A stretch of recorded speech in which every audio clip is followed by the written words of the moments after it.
Mark. Here we are looking at Stringtastic Book 1. In our last video we did an overview of the 4 different sections that are in this book to help us to get from a D major scale to grade 1, and today we're just going to look at the very first section, which is introducing the new strings. Would you like to tell us how we went about organising this first section? Yeah, because obviously you say D major scale in beginners, so that was D and A strings, so we needed to cover the other strings. So what we've done is we started with the G string because the violin, viola and cello all have that. Double bass we'll deal with a bit later. And we then had 3 tunes which were all in the G, followed by 2 tunes which were G and D strings, changing between the strings.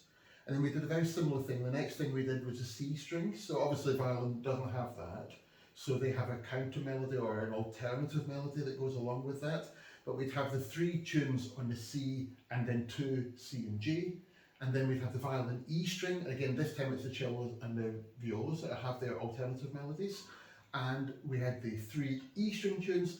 And then a bit tiny bit different. It was 2 tunes on the A and the E string. Okay, yeah, thank you. So if we just have a kind of quick look through, Mark, I've noticed that the first tune in this book, which is Time for C, we've actually got all of the notes on the G string all in the very first tune. Why did we do that? Well, there was a lot of thinking behind that. I mean, partly it's a space issue. If we tried to go 1 finger, 2 fingers, 3 fingers, we'd end up with a huge book, which we couldn't have.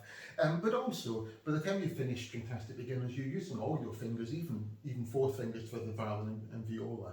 So the student's already good at using all of their fingers. And we felt it would encourage a better hand shape, didn't we? Especially things like if you're on an upper string, you're on the G string, you're coming round. If you're using your 3 fingers, you're likely to have your better hand shape.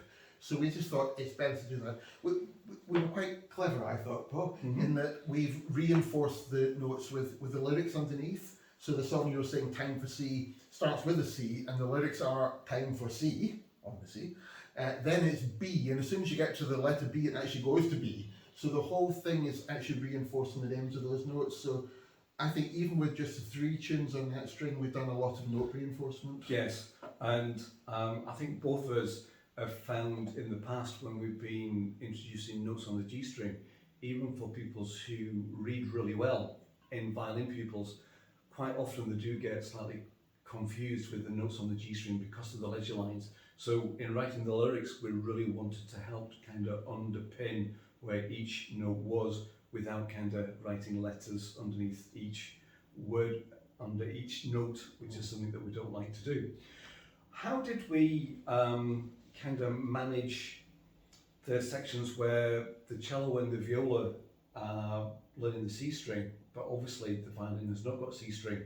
How did we kind of maximise that space in the violin book? Well, I think it gave us a great opportunity because when we did the notes on the G, one finger we didn't use, I was saying we used all the fingers, but for the violin and viola we avoided using 4th fingers because obviously in the cello at this point that would have just involved string crossing and we didn't want that going on at that moment.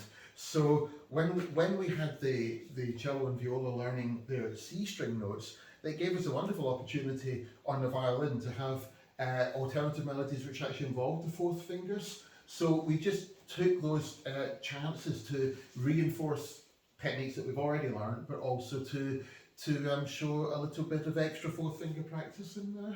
Fantastic.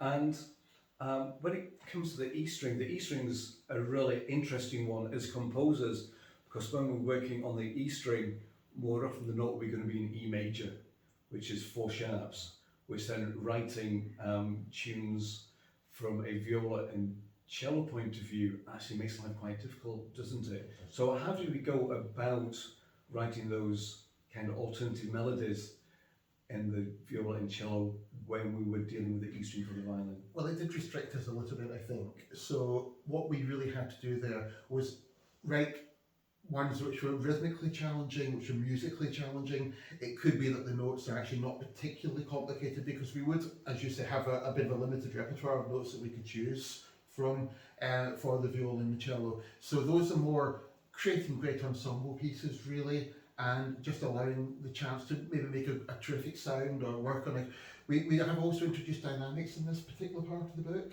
So on those we have some crescendos, diminuendos, we have various different dynamics. So there's plenty for the cellists and violists to work on at that point. Thank you, Meg.